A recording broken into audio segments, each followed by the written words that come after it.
நாங்கள் வழிநடத்த வேண்டிய பகுதிகளை வழிநடத்துகிற ஆலோசனை கர்த்தர் ராஜா. உங்களுடைய ஆலோசனை கரத்திலிருந்து எங்களுக்கு வெளிப்படட்டும் ராஜா. உங்களுடைய கரத்திலிருந்து எங்களுக்கு உங்களுடைய வார்த்தை கடந்து வரட்டும் ராஜா. ஆண்டவரே, நாங்கள் கேட்கிறவர்களாய் மாத்திரமல்ல, அதை செயல்படுத்துகிறவர்களாய் ஒவ்வொருவருக்கும் நீ கிருபை செய்யும்படி ஜெபிக்கிறேன். இயேசுவின் நாமத்தில் பிதாவே, ஆமென், ஆமென். இயேசு கிறிஸ்துவின் இனிய நாமத்தினால ஒவ்வொரு முறையும் வாழ்த்து வரவேற்கிறேன். இன்னைக்கும் நம்ம பார்க்க போகிறது ஒரு ரொம்ப முக்கியமான ஒரு காரியம். எவ்ரி டைம் நான் அப்படிதான் சொல்லுவேன், ரொம்ப முக்கியமான. ஏன்னா கர்த்தருடைய வார்த்தை எல்லாமே முக்கியமானது. நீங்க ஆண்ட்ரூ ஓமருடைய செய்தி கேட்டீங்கன்னா அவர் எல்லாமே அப்படிதான் சொல்லுவார். அவர் ஒரு டாபிக் தான் பேசுவாரு, அந்த ஒரு டாபிக் டீட்டெயிலா பேசுவார். அதனுடைய ஆழங்கள், அதனுடைய ஃபுல் காரியத்துல போகும்போது அவர் சொல்லுவார், நம்மளுக்கு 1000 தீர்க்க தரிசனங்கள் தேவையில்லை, ஒரு தீர்க்க தரிசனத்தை 1000 தடவை நம்ம சிந்திச்சா போதும்.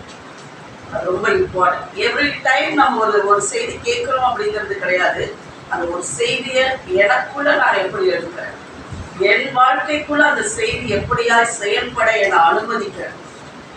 அப்படிங்க எவ்ரி டைம் ஒன்னொன்னு கேட்கறது மாத்திரம் இல்லை, அதை என் லைஃபுக்குள்ள திறந்து கொடுக்கணும். ஆமா, போன வாரம் நம்ம கேட்டோம் இல்லையா, என்ன கேட்டோம்? திறந்த வானத்தின் அனுபவத்தை ஆண்டவர் நம்மளுக்கு தருகிறார். அப்போ அதை டெய்லி காமிச்சிக்கணும். டெய்லி எனக்கு அந்த திறந்த வானத்தின் ஒவ்வொரு பகுதிகளும், ஏன்னா ஒவ்வொருத்தவங்களும் ஒவ்வொரு விதமா அனுபவித்தாங்க. அப்படிங்கிறத மாத்திரம் அது நம்மளுக்கு தெரிஞ்சது. என் லைஃப்ல நான் அதை புதுசா அனுபவிக்கணும். நான் அந்த ஓப்பன் டோர்ஸ், அந்த அனுபவத்தை நான் அனுபவிக்கிறது எனக்கு உதவி செய்யணும் அப்படின்னு நீங்க ஒவ்வொரு நாளும் கர்த்தருடைய வார்த்தையை நீங்க அப்படியே அதை அப்ளை பண்ணும்போது அதை மகிமையாய் ஆண்டவர் அனுபவமாக்கி தருவாங்க. கேட்கிற வார்த்தை உங்க வாழ்க்கைக்கு அனுபவமா மாறும். அனுபவமாய் மாறுறது வெளியே செயலா கிடைக்கும், வெளியே கொட்டும். உங்க எல்லைகளுக்குள்ள அது என்ன பண்ணும், வந்து விழும். கண்களால பார்க்கிறதாக, தொட்டு பார்க்கிறதாக, அனுபவங்களால் மாறும். அதனால ஒவ்வொரு நாளும் செய்தி கேட்கும் போது ஏதோ புதிய செய்தி கேட்கிறோம் அப்படிங்கிற அந்த ஆயத்தத்துல வரக்கூடாது. என்னக்குள்ள இந்த காரியம் செயல்படுத்துகிற அந்ததுக்கு நான் திறந்து கொடுக்குறேன் அப்படிங்கிற நிலைமையில வரும்போது ஆண்டவங்க ஒவ்வொருவரோட பேசுவார். 1 சாமுவேல் 17வது அதிகாரம் 45வது வசனம், 364வது பக்கம்.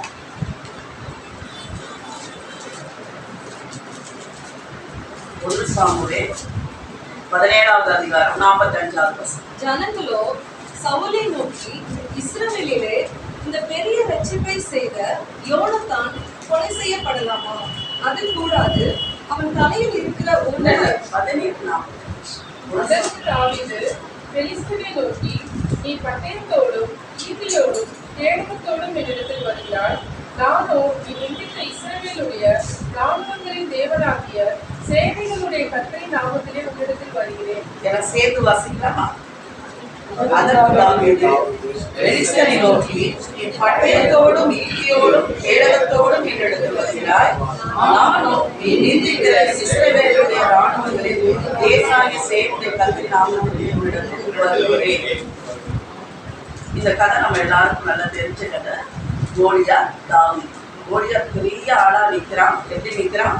பட்டயத்தோடும் ஈட்டியோடும் கேடகத்தோடும் எல்லாம் அவனை ஃபுல்லா ப்ரொடெக்ட் பண்ணிட்டு வந்து நிற்கிறான். தாவீது அந்த ஒரு சின்ன பையனா அவனுக்கு முன்னாடி வந்து நிற்கிறான். ஆனா சவுலும் யாரு? இஸ்ரவேலுடைய ராஜா. அந்த சவுல் எப்படிப்பட்டவனா? இஸ்ரவேலுடைய அந்த ஜனங்களுக்குள்ளேயே ரொம்ப உயர்ந்தவன், ரொம்ப ஹைட், ரொம்ப அவன்தான். ஆனா அவன் எங்க போய் நிற்கிறான்? அடையத்துக்குள்ள பயந்து போய் ஒரு இடத்துல ஒளிஞ்சு போய் ராஜா நிற்கிறாரு. ஆனா தாவீது டைரக்டா கோலியாத்தை பார்த்து சொல்றாரு, நீ நிந்திக்கிற இஸ்ரவேலுடைய ராணுவங்களின் தேவனாகிய சேனைகளுடைய கர்த்தரின் நாமத்தினால உன்னிடத்துல வருகிறேன். ஹல்லேலூயா. இந்த தைரியம், இந்த கான்ஃபிடன்ஸ் எப்படி வந்துச்சு தாவீதுக்கு? இன்னைக்கு அதெல்லாம் பார்ப்போம். அந்த அவர் சொல்றாருல, என்ன சொல்றாரு? இஸ்ரவேலின் தேவனாகிய சேனைகளுடைய கர்த்தரின் நாமத்தில். அந்த நாமத்தை அவன் எப்படியாய் அறிந்திருந்தான், அந்த நாமத்தோடைய பவர் என்ன, அவனுக்கு எப்படி அந்த கான்ஃபிடன்ஸ் கிடைச்சிச்சு அப்படிங்கிறத இன்னைக்கு நம்ம பார்க்க போறோம்.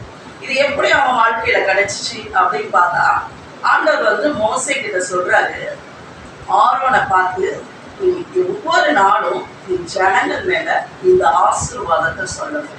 அந்த ஆசீர்வாதத்தை தான் பார்க்க போறோம். தி பிளஸிங், ஆசீர்வாதம், அதுதான் தி பிளஸிங் அப்படிங்கிறது. அதுதான் ஆரோனின் ஆசீர்வாதம், பிரீஸ்ட் ஆசாரியனின் ஆசீர்வாதம். எடுத்துக்கலாம். என்னாகமம் 9வது அதிகாரம் 6வது அதிகாரம் 22ல இருந்து, நம்மளுக்கு தெரிந்த பகுதி 22ல இருந்து தொடர்ந்து வாசிக்க 27 வரை. பின்னும் கர்த்தர் மோசேயை நோக்கி, நீ ஆரோனோடும் அவன் குமாரரோடும் 75 சொல்ல வேண்டியது என்னவென்றால், நீங்கள் இஸ்ரவேல் புத்திரரை ஆசீர்வதிக்கும் போது அவர்களை பார்த்து சொல்ல வேண்டியதாவது, கர்த்தர் உன்னை ஆசீர்வதித்து உன்னை காக்க கடவர். கர்த்தர் தம்முடைய முகத்தை உன்மேல் பிரகாசிக்க பண்ணி உன்மேல் கிருபையா இருக்க கடவர். கர்த்தர் தம்முடைய முகத்தை உன்மேல் பிரசன்னமாக்கி உனக்கு சமாதானம் கட்டளையிட கடவர் என்பதே. இவ்விதமாய் அவர்கள் என் நாமத்தை இஸ்ரவேல் புத்திரர் மேல் கூற கடவர்கள். அப்பொழுது நான் அவர்களை ஆசீர்வதிப்பேன் என்று சொல் என்றார். ஆமென். எல்லாரும் அந்த 24, 25, 26 வாசிக்கலாமா? கர்த்தர் உன்னை ஆசீர்வதித்து உன்னை காக்க கடவர். சத்தமா வாசிக்கலாம்.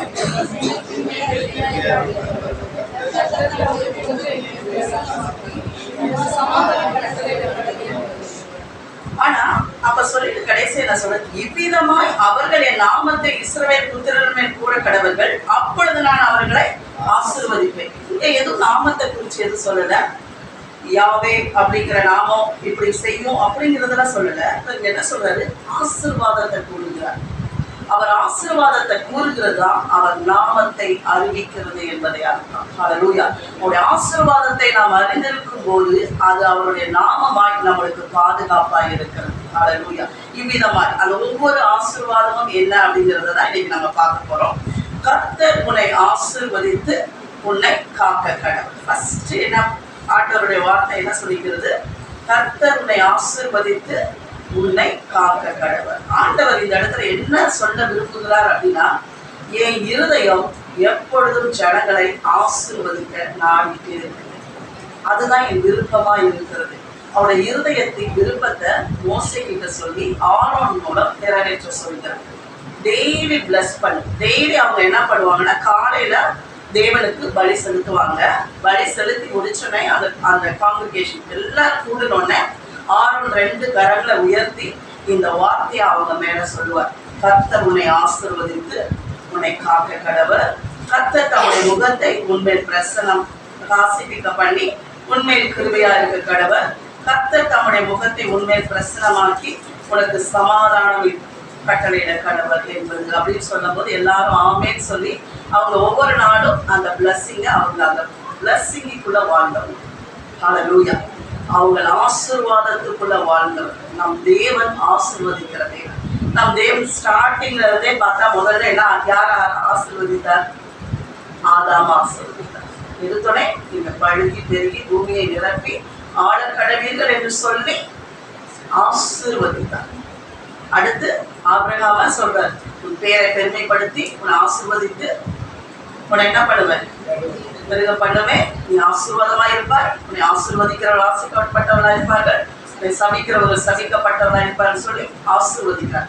அடுத்து யாக்கோபு ஆசீர்வதிக்கிறார். ஆபிரகாமுக்கு சொல்லப்பட்ட ஆசீர்வாதங்கள் எல்லாம் அவங்க பிள்ளைகளுக்கு மேல மறுபடியும் என்ன சொல்றாரு, அதை நான் நினைத்திருக்கிறேன், உனக்கு உண்டாகும் சொல்லி நம் தேவன் ஆசீர்வாதத்தின் தேவனாய் இருக்கிறார். அவர் ஒவ்வொருவரையும் அவர் ஆசீர்வதித்தார். அந்த ஆசீர்வாதத்துக்குள்ளதான் நம் ஒவ்வொருவரும் கடந்து வந்திருக்கிறோம். சரி, இன்னைக்கு இந்த ஒவ்வொரு பகுதியா நம்ம பார்க்கலாம். கர்த்தர் உன்னை ஆசீர்வதித்து உன்னை காக்க கடவர். ஹல்லேலூயா. நம்ம கர்த்தருடைய நாமத்தின் அந்த ஆசீர்வாதத்தின் வல்லமையை நம்ம புரிஞ்சு கொண்டோம்னா நம்ம வாழ்க்கையில பயம் என்பதே வராது. எப்படி தாவீது ஒரு தைரியமா ஒரு கோலியாத்தை நிற்க முடிஞ்சிச்சுன்னா, இந்த நாமத்தின் இந்த ஆசீர்வாதத்தின் நன்மையை அவன் அறிந்தவனாய் இருந்தான். கர்த்தர் உன்னை ஆசீர்வதித்து காக்க கடவர் அப்படின்னா என்னங்கிறது அவன் வாழ்க்கையில தெரியும். அதனாலதான் அவ்வளவு நம்பிக்கை ஒரு தைரியமா போய் நிற்கிறான். இன்றைக்கு நம்ம இந்த காரியத்தை புரிந்து கொண்டோம்னா, தாவீதை விட எந்த பிரச்சனை வந்தாலும் தைரியமா நிற்கலாம். ஹல்லேலூயா. அந்த ஆழங்கள் தெரியணும், அந்த ஆசீர்வாதத்தின் அர்த்தங்கள், அந்த வெளிப்பாடுகள் நம்மளுக்கு தெரிஞ்சிட்டா போதும். ஏன்னா பழைய ஏற்பாட்டுக்காரங்களுக்கு அவ்வளவு தூரம்னா புதிய ஏற்பாட்டுல இருக்க நம்மளுக்கு எவ்வளவு பெரிய மேன்மை இல்லையா? நம்ம மெல்கிசேதேக்கின் முறைமையின்படி ஆசாரியராக்கப்பட்டவர்கள், ஹல்லேலூயா, ஆசீர்வாதத்திற்கு உரியவர்கள். ஆனா நம்மளே ஆசீர்வாதத்தின் ஊற்றா இருக்கிறோம். நம்மளையே ஆண்டவர் ஆசீர்வாதமாய் மாற்றிட்டார். என்னது? ஆசாரியர்களாவே மாற்றிட்டார். ஹல்லேலூயா. இது இன்னும் இந்த பிளஸிங் இன்னும் மகிமையா இருக்கிறது. ஃபர்ஸ்ட் என்னது? கர்த்தர் உன்னை ஆசீர்வதித்து உன்னை காக்க கடவுள். எல்லாம் சத்தமா சொல்லுங்க, உன்னை காக்க கடவுள். ஹல்லேலூயா. அந்த இடத்துல ஆண்டவர் என்ன சொல்றாங்கன்னா, கர்த்தருடைய ஆசீர்வாதமே நம்மளை காக்கிறதா இருக்கிறது. ஹல்லேலூயா. அவருடைய ஆசீர்வாதம் என்னன்னா நம்மளை காக்கிற காவலா இருக்கிறது. ஹல்லேலூயா. நம்ம என்ன பண்றோம்? நம்ம வீடை பாதுகாக்க 2 கூட்டு போடுறோம், வண்டியை கூட்டுறோம், சொத்தை பாதுகாக்க பத்திரத்தெல்லாம் கொண்டு போய் பேங்க்ல வைக்கிறோம், நகையை பத்திரமா வைக்கிறோம். இப்படி நம்ம எல்லாத்தையும் பாதுகாத்து கொண்டு இருக்கிறோம். ஆனா ஆண்டவர் என்ன சொல்றாருன்னா, என்னுடைய ஆசீர்வாதமே உங்களை காக்க கடவுள். இந்த காக்க கடவுள் கீப் அப்படின்னா என்ன அர்த்தம்னா, ஒரு பெரிய கோட்டை, ஒரு அரண்மனை இருக்குதுன்னு வச்சுக்கோங்க. அந்த அரண்மனைக்கு உள்ள இருக்கும்போது நம்மளுக்கு ஏதாவது தீங்கு வருமா? இங்க இருந்து ஒரு கல் அடிக்கிறாங்க, இங்க இருந்து ஒரு ஈட்டி எய்கிறாங்க, இங்க இருந்து தீங்கு செய்யணும், எத்தனை காரியம் வந்தாலும் அந்த கோட்டைக்குள்ள இருக்கிற நம்மளுக்கு ஏதாவது வந்து சேருமா? ஏன்னா இந்த அரண் போல இருக்கிற இந்த கோட்டை சுவர் மட்டும் இல்லை, ஃபுல் அந்த அரண்மனைக்கு. இப்போ ட்ரம்ப் இருக்கார். ட்ரம்ப் எங்க இருக்கார்? பாதுகாப்பான ஒயிட் ஹவுஸ்குள்ள இருக்காரு. ஆனா அங்க ஏதாவது செய்ய முடியுமா? அது மாதிரி ஆண்டுகள் நம்மளை வைத்திருக்கிறார். ஹல்லேலூயா. கர்த்தர் உன்னை ஆசீர்வதித்து காக்க கடவர் அப்படிங்கிறதுனால அவருடைய ஆசீர்வாதம் எப்படின்னா அவ்வளோ பெரிய ஒரு பாதுகாப்பா இருக்கிறது. அதை அறிஞ்சிருந்தனாலதான் தாவீது கோலியாத்திட்ட போய் நிற்கும் போது என்ன தெரியல, ஒன்றும் தெரியல. ஏன்னா அவன் இருக்கிற இடம் தெரியுது. நான் அரணுக்குள்ளாக கர்த்தருடைய ஆசீர்வாதத்தின் பாதுகாப்புக்குள்ள இருக்கிறேன். அவன் கேடகம் கத்தி கமடா கூட மறைஞ்சிருக்கிறான். ஆனா நான் மறைந்திருக்கிற இடம், ஹல்லேலூயா, ஒன்றுமே தீங்கு துக்கப்படுத்தாத ஒரு மறைவுக்குள்ளாக, கோட்டைக்குள்ளாக, ஹல்லேலூயா, பெரிய அரணுக்குள்ள நான் இருக்கிறேன் என்கிற அந்த வெளிப்பாடு அவனை தைரியமாய் போய் நிற்க வைத்தது. ஹல்லேலூயா. அது அவ்வளவு பாதுகாப்பான ஆசீர்வாதம். தேவனுடைய ஆசீர்வாதம் நம்முடைய பாதுகாப்பா இருக்கிறது. அந்த பாதுகாப்பு எப்படிப்பட்ட பாதுகாப்புங்கிறத ஒரு பெரிய ஒரு இன்சிடென்ட்ல இருந்து பார்க்கலாம். அப்போ உங்களுக்கு நல்லா புரியும். தேவன் ஆசீர்வதித்த அந்த ஆசீர்வாதம் எவ்வளவு பெரிய ஒரு பாதுகாப்பா இருக்குது அப்படின்னு பார்த்தோம்னா, ஆதியாகமம் எடுத்துக்கலாம்.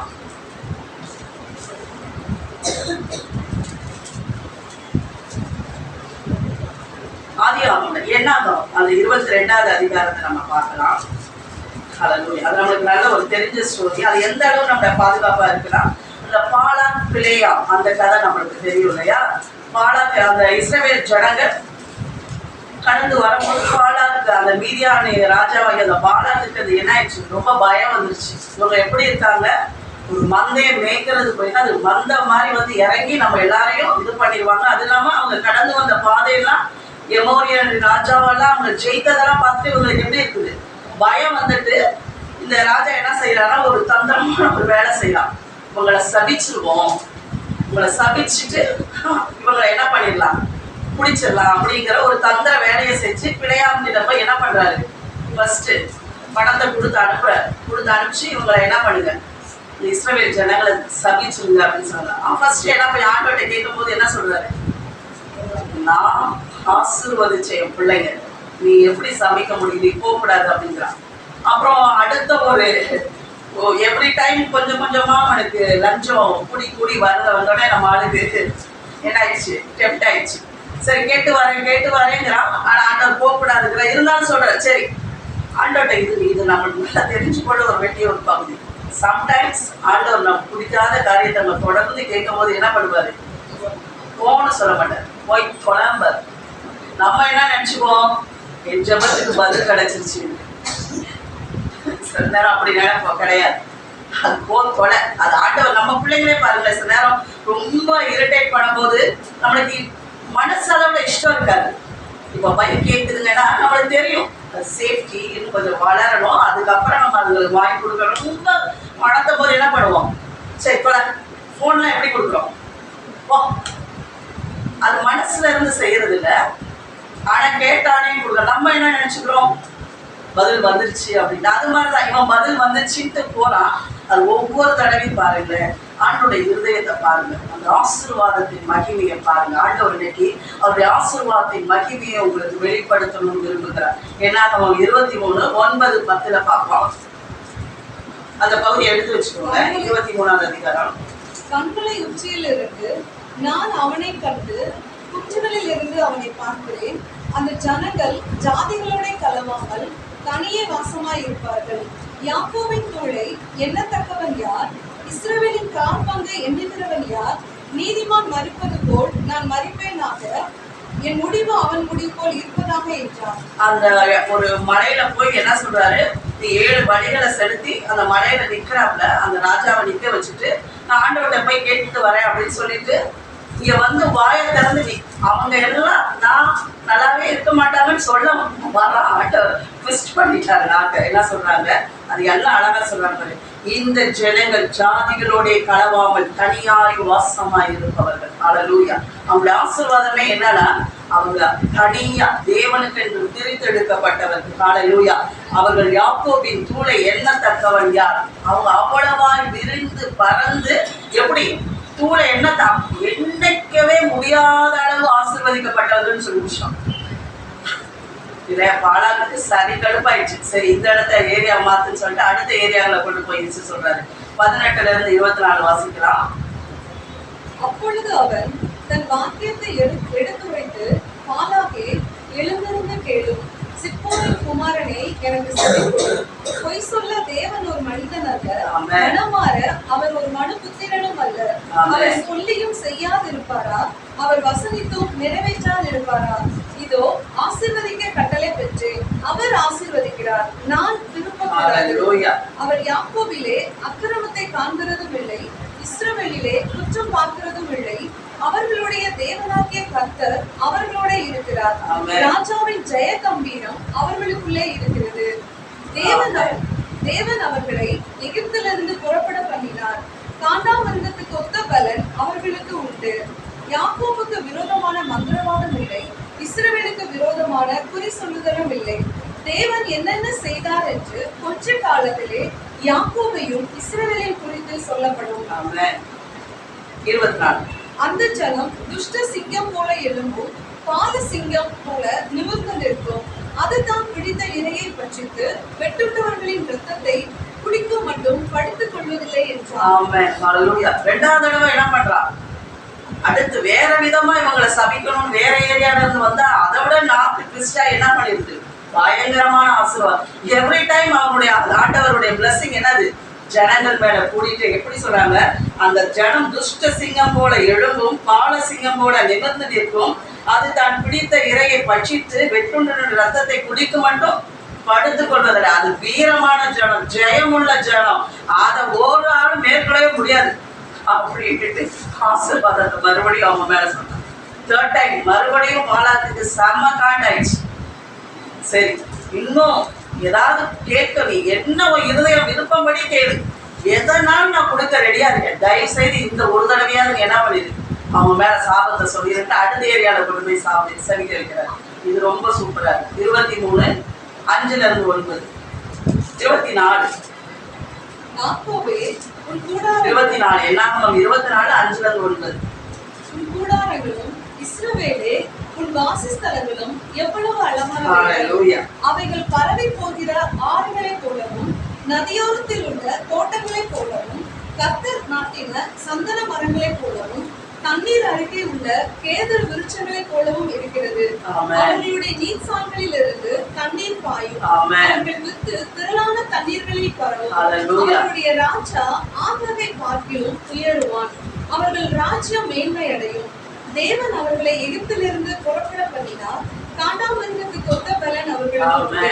அவர்கள் தங்கள் சத்துருக்களாகிய ஜாதிகளை பற்றித்து அவர்கள் எலும்புகளை நொறுக்கி அவர்களை தங்கள் அம்புகளாலே எய்வார்கள்.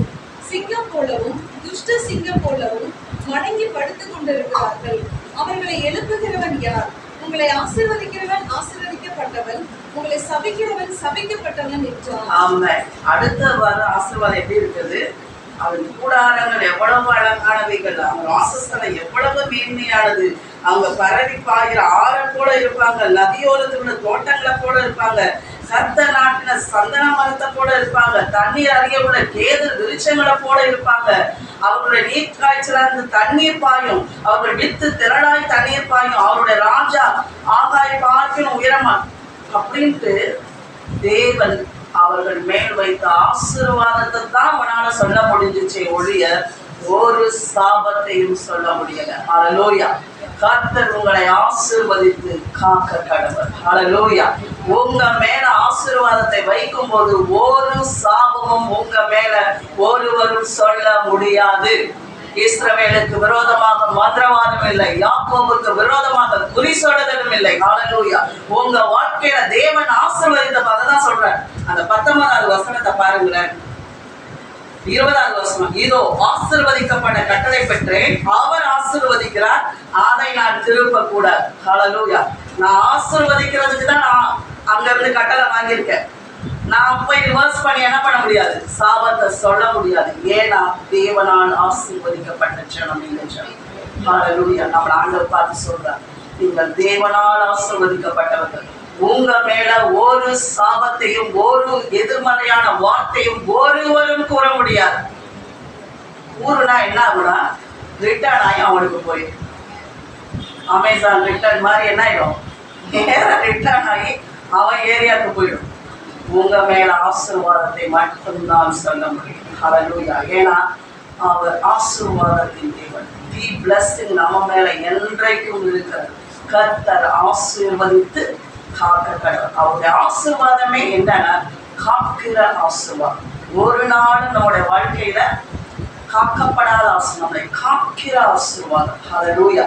கர்த்தருடைய ஆசீர்வாதமே ஐஸ்வர்யத்தை தரும், அதனோட வேதனை இல்லை. ஹல்லேலூயா. அவருடைய ஆசீர்வாதம் தான் நம்மளுக்கு ஐஸ்வர்யம், அதனோட வேதனை இல்லாத ஐஸ்வர்யம். அவருடைய ஆசீர்வாதம் தான் நம்மளுடைய நீதிமான் அதற்குள்ள ஓடி சுகமா இருக்கிற காரியம். ஹல்லேலூயா. கர்த்தர் உங்களை ஆசீர்வதித்து காக்க கடவர் அப்படின்னா அந்த பாதுகாப்பு மட்டும்தான் இருக்கிறது. ஹல்லேலூயா. உங்களுக்கு எந்த துக்கமும் இல்லை, எந்த பாதிப்பும் கிடையாது. அத்தனையாய் தேவன் நம்மளை ஆசீர்வதித்தார். அடுத்து ஆபிரகாமுடைய வாழ்க்கையில பார்த்தோம்னா, ஆபிரகாம் ஒரு பஞ்சம் சொல்லிட்டு ஒரு இடத்துக்கு போறாரு. அந்த ராஜா என்ன பண்ணிடுறாரு, உங்க மனைவியை தூக்கிட்டு போயிடுறாரு. ஆண்டவர் ஃபர்ஸ்ட் வார்த்தை சொல்ற, அவளை தொட்ட நீ செத்த. வேற எந்த வார்த்தையும் சொல்ல. அப்ப தேவன் மேல ஒரு ஆசீர்வாதம், தேவனுடைய பிள்ளைகள் மேல ஒரு ஆசீர்வாதம் இருக்கும்போது நம்மளை ஒருவரும் ஒன்றும் செய்ய முடியாது, ஒரு தீங்கும் நம்ம மேல செய்ய முடியாது. ஏன்னா அவருடைய ஆசீர்வாதமே நம்மளை பாதுகாக்கிறதா இருக்கு. இதை தாவீது தெளிவா அறிஞ்சிருந்தனாலதான் சிங்கத்தை கிழிக்கிறான், கரடியை கிழிச்சு போடுறான். எந்த ராஜாவுக்கு முன்பாக எவ்வளவு பெரிய சேனை வந்தாலும், பெலிஸ்தர் கூட்டம் வந்தாலும் அவனுக்கு எப்படி இந்த தைரியம் வந்ததுன்னா தி பிளஸிங்கோடைய அதன் வெளிப்பாட்டை அறிந்தவனா இருந்தான். ஹல்லேலூயா. ஒன்றும் என்னும் அசைக்க முடியாது. ஏன்னா கர்த்தர் ஆசீர்வதித்தவனை சபிப்பவன் யார்? கர்த்தர் ஆசீர்வதித்தவனை தொடுபவன் யார்? தொட்டா சேர்த்தான். ஹல்லேலூயா. இதை தெளிவா புரிஞ்சிடும். இன்றைக்கு நம்ம வாழ்க்கையில இந்த தெளிவு வர நம்மளை ஒருவரும் பட முடியாது. அப்படிப்பட்டதான இயேசுவின் ரத்தம் என்கிற மேன்மையான பாதுகாப்புல இருக்கிறோம். அன்றைக்கெல்லாம் அது வேற கவனென்ட், ஓல்ட் கவனென்ட். இன்னைக்கு நியூ கவனென்ட்ல ரத்தத்தினால் மீட்கப்பட்ட கவனென்ட்ல இருக்கிற நம்மளுக்கு ஒன்றும் நம்மளை சேதப்படுத்த முடியாது. ஹல்லேலூயா. இது ரிவர்ஸ் ஆகி எப்படி நம்மளுக்கு கொடுக்கப்பட்டிருக்கிறது, சர்ப்பங்களின் தேள்களை மிதிக்கவும் சத்துருடைய சகல அதிகாரங்களை மேற்கொள்ளவும் அதிகாரம் நம்மளுக்கு வந்துருச்சு. ஹல்லேலூயா. நீங்க எல்லாத்தையும் பிசாசு என்னெல்லாம் செய்யணும்னு யோசிக்கிறேன்னா அதெல்லாம் அவனுக்கு செய்யும்படியாக ஆண்டவர் அதிகாரத்தை நம்மளுக்கு கொடுத்திருக்கிறார். ஹல்லேலூயா. அதனால கர்த்தர் உங்களை ஆசீர்வதித்து காக்க கடவர்னா அவருடைய ஆசீர்வாதமே உங்களுக்கு காவலாக இருக்கிறது. ஹல்லேலூயா. அததான் அந்த தன்னுடைய விருப்பத்தை, அந்த நான் இப்படிதான் இருக்கிறேன் உங்க மேல அப்படிங்கிறது தான் அவருடைய நாமத்தின் ஆசீர்வாதம். ஹல்லேலூயா. அதை ஒவ்வொரு நாளும் சொல்லணும்னு விரும்புகிறேன். இஸ்ரவேல் ஜனங்களோட இது ஒவ்வொரு நாளும் இந்த பிளஸிங் உங்களுக்கு இருக்குது. நம்மளை ஆசீர்வதித்து காக்கிறவர். நீங்க பயப்படலாம், அவங்க எதில் போயிட்டு இருக்காங்க, வனாந்திரங்களில் போயிட்டு இருக்காங்க, வேற திசையா போயிட்டு இருக்கும் போது அவங்க இருதயத்துக்குள்ள எந்த ஒரு பயமும் வரக்கூடாதபடிக்கு, அங்கலாய்ப்பு வரக்கூடாதபடிக்கு, படபடப்பு வரக்கூடாதபடிக்கு தேவன் ஒவ்வொரு நாளும் அவங்கள பிளஸ் பண்ணுச்சு. அடுத்து செகண்ட் என்னது? கர்த்தர் தம்முடைய முகத்தை உண்மையில் பிரகாசிக்க பண்ணி உண்மையில் கிருபையா இருக்க கடவுள். ஆமென். எல்லாரும் வாசிப்போம். கர்த்தர் தமது முகத்தை உண்மையில் பிரகாசிக்க பண்ணி உண்மையில் கிருபையா இருக்க கடவுள். ஆமென். ஹல்லேலூயா. அவர் தம்முடைய முகத்தை நம்ம மேல பிரகாசிக்க பண்ணுகிறவராய் இருக்க. ரெண்டாவது பிளஸிங் என்னன்னா, அவர் தமது முகத்தை நம்ம மேல பிரகாசிக்க பண்ணுகிறவராய் இருக்கிறார். அப்படின்னா என்ன அர்த்தம்னா, ஒரு தகப்பன் அல்லது ஒரு தாய் ஒரு குழந்தைய முகத்தோட முகமா வச்சு எப்பவுமே இதுதான் உறவின் ஒரு ஆசீர்வாதம். ஹல்லேலூயா. அப்படி பார்க்கும்போது அந்த என்னது சொல்றது, அந்த அப்பாவோட சந்தோஷம் அந்த பிள்ளை எடுத்துக்கும். அந்த பிள்ளையோட சந்தோஷத்தை அப்பா ரெண்டு பேரும் சிரிக்கும் போது எப்படி இருக்கும்? இது சிரிச்சுன்னா குழந்தை சிரிக்கும், குழந்தை சிரிச்சுன்னா அப்பா சிரிப்பாங்க. இதுதான் தேவன் தம்முடைய முகத்தை நம்மை பிரகாசிக்க செய்வது. இப்ப இங்க மசூல் இருக்கு, காலில் மசூல் இருக்கு, கையில எல்லா இடத்துலயும் மசூல் இருக்கு. ஆனா அந்த முகத்துல இருக்கிற மசூலை மட்டும் ஆண்டவர் எப்படி படைச்சிருக்கிறாரு? அகத்தின் அழகு முகத்துல தெரியற மாதிரி என்ன பண்ணிருக்கிறாரு? இப்ப நான் கோபமா இருக்கிறேன், முறைக்கிறேன்னா என்ன இருக்குது தெரியுது, சிரிக்கிறேன்னா தெரியுது, சோகமா இருக்கிறேன்னா தெரியுது, எனக்கு உள்ளுக்குள்ள என்ன நடந்தாலும் என்ன பண்ணுது தெரிகிற அளவுக்கு முகத்தை வச்சிருக்கிறார். அதுதான் அப்பா தன்னுடைய சந்தோஷத்தை பிரகாசிக்க பண்ணுகிற அவர் முகத்தின் என்னது அந்த சாயம், அவர் நம்மளோட பேசுகிற அந்த காரியம் என்னது, அதுதான் சொல்றாரு, உன் முகத்தை தன்மேல பிரகாசிக்க பண்ணுகிற நல்ல தகப்பனாய் இருக்கிறேன்.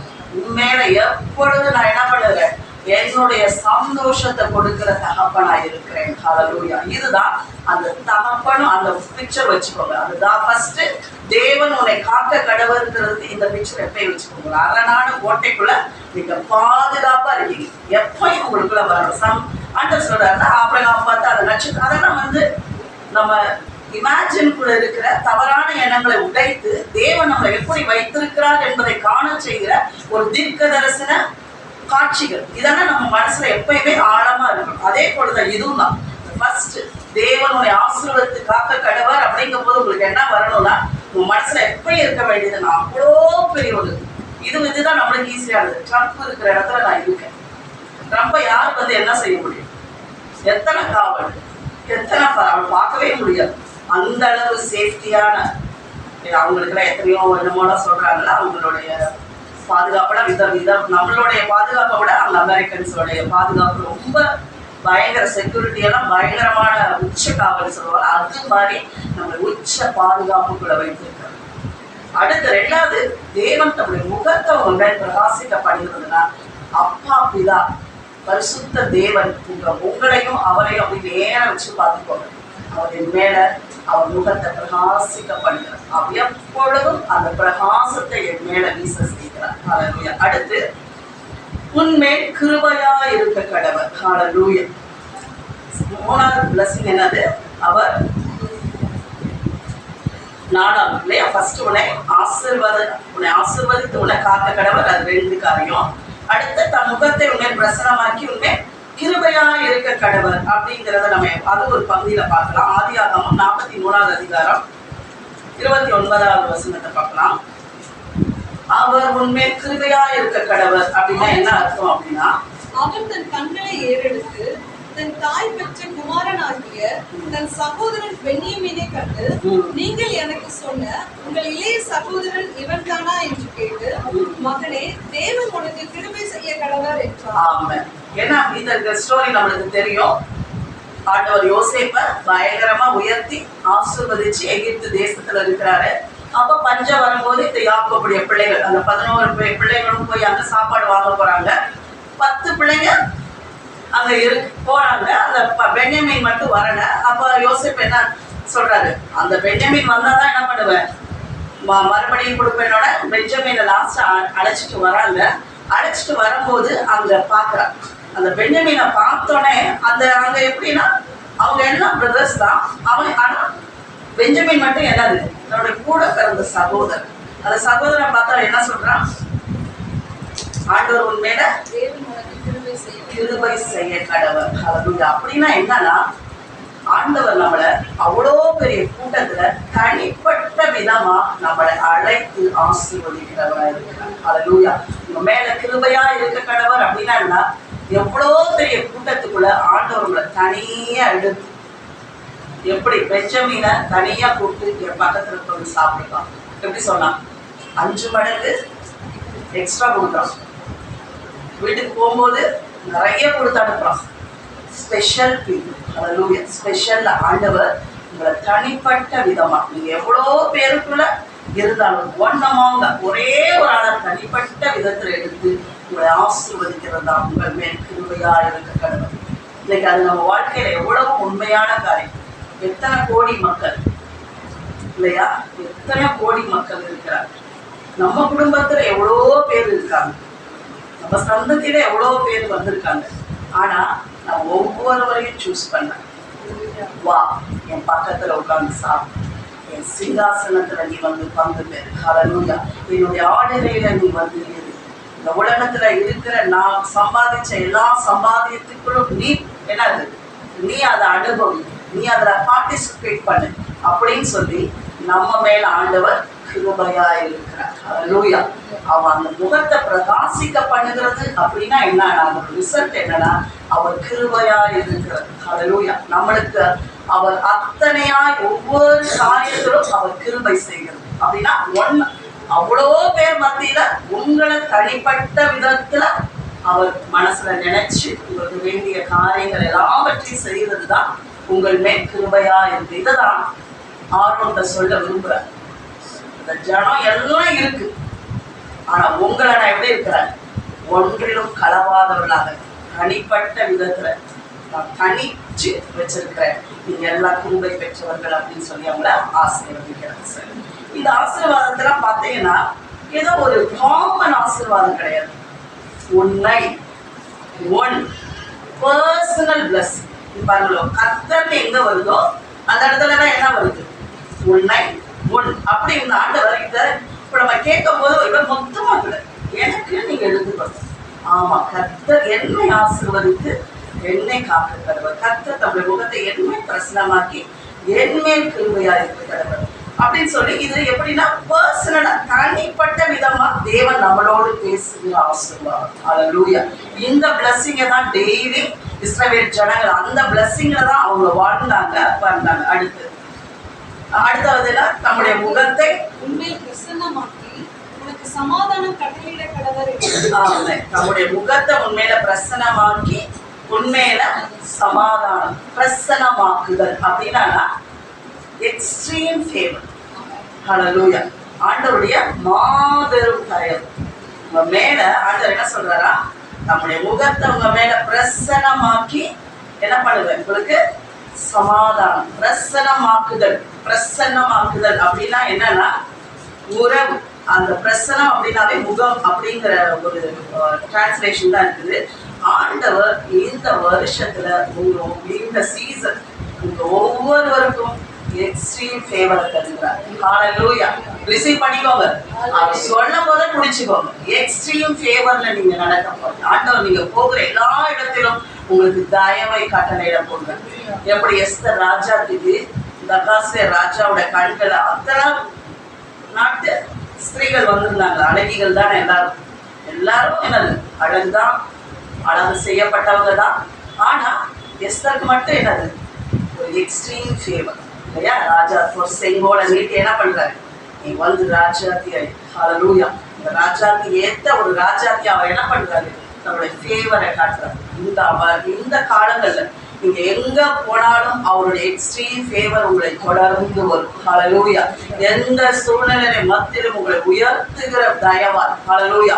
உங்கள் கொம்பை உயர பண்ணுகிற தயவாய். ஹல்லேலூயா. அவருடைய வல்லமையை உயர பண்ணுகிற தயவாய், தயவின் கொம்பாய் உங்களை உயர பண்ணுவார். ஹல்லேலூயா. பிடிச்சுக்கோங்க. ஆண்டோட வார்த்தை வரும்போதே பிடிச்சுக்கொள்ளுங்க. ஆண்டவர் இந்த பிளஸிங் உங்க மேல வைக்கிறார், உங்கள் குடும்பத்தின் மேல, உங்கள் சந்ததியின் மேல வைக்கிறார். அவர் நம்முடைய முகத்தை பிரசன்னமாக்கி சமாதானம் கட்டளையிடப்படுவார். அந்த சமாதானம் என்பது நம்மளுக்கு எல்லாருக்கும் தெரியும். இந்த இடத்துல ஒரு காரியத்தை நான் சொல்ல விரும்புகிறேன். அந்த ஃபேவர் எப்படி இருக்கும் அப்படின்னா, இயேசு அந்த தண்ணீரை விட்டு அவர் ஞானஸ்தானம் பெற்று வெளியே வரும்போது எப்படி இருந்தது, வானம் திறக்கப்பட்டுச்சு. இதா என்ன பண்றாரு, இவர் என்னுடைய நேசகுமாரன், இவரின் நான் பிரியமா. இதுதான் ஒரு எக்ஸ்ட்ரீம் ஆண்டவருடைய உள்ளத்திலிருந்து பொங்கி வருகிற அந்த அந்த வார்த்தை, இவர் மேல நான் பிரியமா இருக்கிறேன் அப்படின்னு அவர் சொல்றார். இதுதான் அந்த எக்ஸ்ட்ரீம் ஃபேவர் அப்படிங்கிற அந்த ஒரு காரியம், அந்த அந்த பிக்சரைசேஷன் அதை வச்சுக்கோங்க. பிசாசு என்ன சொல்றான், அவர் வெளியே வந்தோடனே என்ன சொல்றான், நீ தேவனுடைய இது குமாரனே ஆனால் நீங்க இந்த கல்லை அப்பமாக்கி சார். அந்த நேசம் என்கிறத என்ன பண்ணிட்டான், நேசகுமாரன்கிறத என்னது நேசத்தை எடுத்துட்டான். நம்ம வாழ்க்கையிலும் ஆண்டவர் பிசாசுல தான் சொல்லுவான், நீ அவருடைய பிள்ளைதான், ஆனா உன் மேல நேசமா இருக்கிறாரா நேசமா இல்லையா அப்படிங்கிற ஒரு டவுட்டை நமக்குள்ள வைப்பான். அது மட்டும் இல்ல, நீ 10ல் ஒரு ஆள் அப்படிங்கறதான் நம்மளுக்குள்ள. எல்லாரும் பிள்ளையும் நீயும் பிள்ளை. ஆண்டவர் இந்த இடத்துல என்ன சொல்றாங்க, முகத்தை உங்கள் பிரசனமாக்கினா நீ எப்பொழுதும் என்கிட்ட வர்றதுக்கு தயமம் பெற்றிருக்கிற. ஹல்லேலூயா. நீ எப்பொழுதும் என் சமூகத்துக்கு நீ வரலாம். ஹல்லேலூயா. என்னுடைய பொற்செங்கோல் உனக்காக நீட்டப்பட்டிருக்கிறது. ஹல்லேலூயா. உன்னுடைய செங்கோல் எஸ்தருக்கு முன்பாக நீட்டப்பட்டபடினால அவர் ராஜா கிட்ட அந்த இன்டிமசி ரிலேஷன்ஷிப், அவருடைய எல்லா இடத்துக்கும் போறதுக்கு அவளுக்கு என்ன கிடைச்சது, ஃபேவர், தயவு கிடைச்சது போல ஆண்டவர் நம்மளை அப்படியாய் வைத்திருக்கிறார். பிசாசுடைய அவை நம்ம வாழ்க்கையில் எடுத்து போட விரும்புகிற ஒரு எண்ணம் இதுதான், நீ ஒன்றும் நேசகுமாரனே நேசகுமாரனே. இதை எப்பயுமே அவருடைய நேச பிள்ளையா இருக்கணும்னா நம்ம எப்படி இருப்போம், தைரியமா இருப்போம், சந்தோஷமா இருப்போம், கான்ஃபிடென்ட்டா இருப்போம். ஆனா நம்மளுக்குள்ள ஏன் இந்த பதட்டம் விடவிடா எல்லாம் வருது, இந்த எண்ணங்கள் ட்விஸ்ட் ஆகிட்டே இருக்கிறாங்க. பிசாசு அப்பப்போ வந்து என்ன பண்ணிடுறான், இல்லை இல்லை அப்படிலாம் இல்லை, நீ அவ்வளவு நேசத்துக்குரியவரா இல்லை அப்படிங்கிறத நம்மளுக்குள்ள அந்த அவர் விதைத்த, அவர் நம்ம மேல சொன்ன ஆசீர்வாதத்தை எப்பொழுதும் வெளியே எடுக்க நினைக்கிறது. ஸ்ட்ராங்கா இருக்கு. ஆண்டவர் உங்களை அன்பா இருக்கிறது மட்டுமல்ல, உங்க மேல பிரியமா இருக்கிறார். ஹல்லேலூயா. ஒவ்வொருவரும் மேல ஆண்டவர் பிரியமா இருக்கிறார். ஹல்லேலூயா. அந்த பிரியத்துக்குள்ள இருக்கிறது தான் அவர் தன் முகத்தை பிரசன்னமாக்குகிறார். ஹல்லேலூயா. நம்ம மேல அவர் எப்பொழுதும் பிரசன்னமா இருந்து அவர் நம்மளுக்கு சமாதானம் கிடைக்கிறார். ஆண்டவர் சொல்றாரு, இயேசு உலகத்துக்கு வரும்போது என்னுடைய சமாதானத்தையே நான் உங்களுக்கு தரேன். உலகம் கொடுக்கிற சமாதானம் படி அவருடைய சமாதானத்திலே நம்மளை என்ன பண்ண வச்சிருக்காரு, பார்ட்டிசிபேட் பண்ண வச்சிருக்காரு. அதுதான் அந்த காலத்துல ஆண்டவர் எப்படி சொல்லுவாங்க, நீங்க ஒரு வீட்டுக்குள்ள போகும்போது என்ன பண்ணுங்க, அந்த வீட்டை வாழ்த்துங்க, உங்களுக்கு சமாதானம் சொல்லுங்க. அந்த வீடு பாத்திரமா இருந்துச்சுன்னா அது வரும், இல்லாட்டினா என்ன ஆயிடும், அமேசான் டெலிவரி மாதிரி வரும், காசு பார்க்க உங்களுக்கு திரும்ப வந்துடும், சமாதானம் உங்களுக்கே வந்துடும். இந்த சமாதானம் என்பது எப்படின்னா நம்மளால அனுபவிக்க முடிகிற ஒரு காரியம். அதை நம்ம என்ன பண்ணலாம், சொட்டு பாய்க்கலாம், ஒரு கிஃப்ட் கொடுத்தேன்னா நீங்க உங்க கையில வாங்குறது போல சமாதானம் என்பது நம்மளால அனுபவிக்கிற ஒரு காரியம். பூமியில ஒரு இல்லாத ஒரு காரியம் தேவனுக்கு தேவன் நம்மளுக்கு ஸ்பெஷலா கொடுத்திருக்கிறார். ஹல்லேலூயா. எல்லா புத்திக்கும் மேலான தேவ சமாதானம். ஹல்லேலூயா. இது இந்த உலகத்தாருக்கு கிடையாது. அது அவங்களுக்கு என்னன்னே தெரியாது. சீரியஸா சொல்றேன், அவங்க நல்லா இருக்கிறேன்னு சொல்லுவாங்க, சந்தோஷமா இருக்கிறேன்னு சொல்லுவாங்க, ஆனா அந்த சமாதானம்னா அவங்களுக்கு என்னன்னே தெரியாது. இந்த இளைப்பாறுதல், ஏன்னா இது அவருடைய இளைப்பாறுதலுக்குள்ள நம்மளை இளைப்பாற வைத்திருக்கிறார். அவருடைய சமாதானத்துக்குள்ள நம்மளை பார்ட்டிசிபேட் பண்ண வச்சிருக்கிறார். இது உலகம், அது ஆண்டவே சொல்றாரு, உலகத்துல இதை என்ன பண்ண முடியாது, மேக் பண்ணவே முடியாது. அன்னைக்கு பாரதியில் அவர் கூட சொன்னாரு, சைனாக்காரன் எல்லாத்தையும் டூப்ளிகேட் பண்ணுவான், சமாதானத்தை அவங்களால டூப்ளிகேட் பண்ணவே முடியாதுன்னு சொல்லிட்டு இருந்தார். அது மாதிரிதான் இது உலகத்தால என்ன, அவன் பணம், அவனுடைய பெரிய அந்தஸ்துகள், அவன் பெரிய டாப் எதுலையா இருக்கட்டும், ஆனா அவனுக்குள்ள கொடுக்கிற தேவனுடைய சமாதானம் என்பது இருக்காது. அது அவருடைய பிள்ளைகளுக்கு என்று அவர் வச்சிருக்கிற ஸ்பெஷல் கிஃப்ட். ஹல்லேலூயா. நம்ம என்ன ஸ்பெஷல் சில்ட்ரன், ஸ்பெஷல் கிஃப்ட் ஆண்டவர் நம்மளுக்கு கொடுத்திருக்கிறார். ஹல்லேலூயா. இதுதான் ஆண்டவர் சொல்றாரு, நான் உன்னை பிரசனமாக்கி உன்னை சமாதானம் கட்டளையிட. ஹல்லேலூயா. இததான், இந்த பிளஸ்ஸிங்கை தான் அந்த மேல சொல்றோம். ஆண்டவர் இன்றைக்கு நம்ம என்ன இது மூலம் சொல்றாருன்னா, நீ இருதயத்தை உன்கிட்ட வெளிப்படுத்திருக்கப்பா, நான் உன்னை இப்படிதான் விரும்புகிறேன், உன் மேல நான் இவ்வளவு கரிசனையா இருக்கிறேன், உனக்கு ஏன் சமாதானத்தையே கொடுத்துருக்கிறேன், ஏன் அன்பையே கொடுத்துருக்கிறேன். இதை எப்படி அவர் நம்ம இதை எப்படி அனுபவிக்கிறதுக்கு அவர் உதவி செய்கிறார்னா, அவருடைய இருதயத்தில் இருக்கிறத நம்ம இருதயத்துக்குள்ள ஊற்றி நம்ம இருதயத்துல இருந்து நம்முடைய சிந்தனைகள், எண்ணங்கள், யோசனைகள் எல்லாத்துக்குள்ளேயும் வந்து நம்ம சரீரத்துக்குள்ள இருக்கிற ஒவ்வொரு அணுக்குள்ளையும் பூந்து அப்புறம் அங்க இருந்து மறுபடியும் என்ன ஆகுது, வெளிப்படக்கூடிய, ஒவ்வொரு நாளும் அனுபவிக்கக்கூடிய, பார்க்கக்கூடிய, தொடக்கூடிய, அனுபவிக்கக்கூடிய காரியமாய் நமக்குள்ள கொண்டு வந்து சேர்க்கிறார். ஹல்லேலூயா. பரிசுத்த ஆவியானவர் இந்த காரியத்தை தான் நம்மளுக்குள்ள ஒவ்வொரு நாளும் செய்து கொண்டிருக்கிறார். ஹல்லேலூயா. எவ்வளவு ஆசீர்வதிக்கப்பட்டிருக்கார். மறுபடியும் நம்ம ஆசீர்வாதத்தை எல்லாத்தையும் சொல்லுவோமா?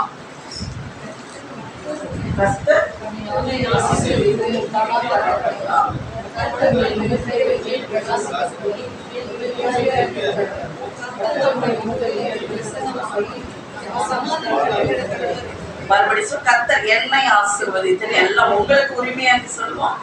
கர்த்தர் என்னை ஆசீர்வதித்து என்னை காக்க கடவர்.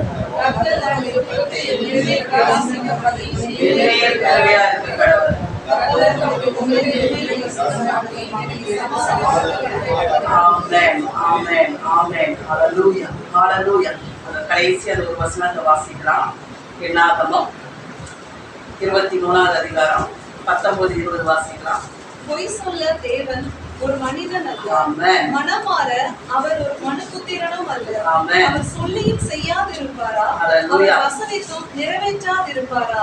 இதோ ஆசீர்வதிக்க கட்டளை பெற்றேன், அவர் ஆசீர்வதிக்கிறார், அதை நான் திருப்பக்கூடாது. என்னது? பொய் சொல்ல தேவன் ஒரு மனிதன் அல்ல, மனமாற அவர் ஒரு மனுபுத்திரனும் அல்ல. அவர் சொல்லியும் செய்யாதிருப்பாரோ, அவர் வசனித்தும் நிறைவேற்றாதிருப்பாரோ. இதோ ஆசீர்வதிக்க கட்டளை பெற்றேன், ஆசீர்வதித்திருக்கிறார். ஹல்லேலூயா. ஆண்டவர் நம்ம ஒவ்வொருவரையும் ஆசீர்வதித்திருக்கிறார். அதை நான் திருப்பக்கூடாது. ஒரு மனுஷனும் திருப்ப முடியாது. அவர் ஆசீர்வதிச்சா அது சீல் போட்டு முத்தரிக்கப்பட்டு அவரே உடைச்சாதான். ஆண்டவர் எப்படி சொல்றாருன்னா, இதை நான் ஆசீர்வதிச்சுட்டு நான் ரிவர்ஸ் வாங்க முடியாதுங்கிறார். அது சினிமா டைலாக்ல வேற மாதிரி சொல்லுவாங்க. நானே என் பேச்சை கேட்க மாட்டேன் அப்படிங்கிற மாதிரி ஆண்டவர் சொல்லிட்டாரு. நான் உங்களை ஆசீர்வதிச்சுட்டேன், நானே இனிமேல் என் பேச்சு கேட்க மாட்டேன். எத்தனைக்கு தேவன் நம்மளை மேன்மையாக வைத்திருக்கிறார். அவருடைய ஆசீர்வாதத்தின் பாத்திரங்கள் நாம், அவருடைய ஆசீர்வாதத்தை சுமந்து செல்கிற பாத்திரங்கள் தான். அவருடைய ஆசீர்வாதத்தின் சந்ததிகளாய் இருக்கிறோம். அவருடைய ஆசீர்வாதத்தின் தலைமுறைகளாய் நாம் இருக்கிறோம். ஹல்லேலூயா. நாம் தேவன் நம்மளை ஆசீர்வதித்து காக்கிறவராய் இருக்கிறார். ஹல்லேலூயா. அவர் தம்முடைய முகத்தை நம்மை பிரசன்னமாக்கி நம்மை கிருபையாய் இருக்கிறார். ஹல்லேலூயா. கர்த்தர் உங்கள் ஒவ்வொருவரும் மேலும் பிரசன்னமாகி உங்களுக்கு சமாதானம் கட்டளையிடுகிறவராய் இருக்கிறார். ஹல்லேலூயா. நம்ம எல்லாரும் அத்தனை பெரிய பாதுகாப்புக்குள்ள, அத்தனை பெரிய ஆசீர்வாதத்துக்குள்ள, அத்தனை பெரிய சந்தோஷத்துக்குள்ள, அத்தனை பெரிய சமாதானத்துக்குள்ள தேவன் நம்ம ஒவ்வொருவரையும் வைத்திருக்கிறார். நம்மளை ஆசீர்வதிக்கிறவர் யார்? கர்த்தரின் சகாயர், கர்த்தரின் பட்சத்தில் இருக்கிறார். நான் பயப்படேன், மனுஷன் எனக்கு என்ன செய்வார்? ஹல்லேலூயா. அப்படியான மேன்மையான இடத்துல நம்மளை வைத்திருக்கிறார். ஆண்டவர் ஒவ்வொருவருக்கும் உங்களுக்கு எக்ஸ்ட்ரீம் ஃபேவர்ல நடக்க போகிறார். இனி வர காலத்துல நீங்க போகிற காரியங்களில் ஆண்டவர் உங்களுக்கு எல்லாம் அந்த ஃபேவர் டோர்ஸ் ஓப்பன் ஆகும். ஹல்லேலூயா. எல்லாம் கண்களை மூடலாம். ஹல்லேலூயா. தேவன் சொல்றீங்க, அவர் சொன்ன வார்த்தை எல்லாம் நிறைவேறும். அப்படியே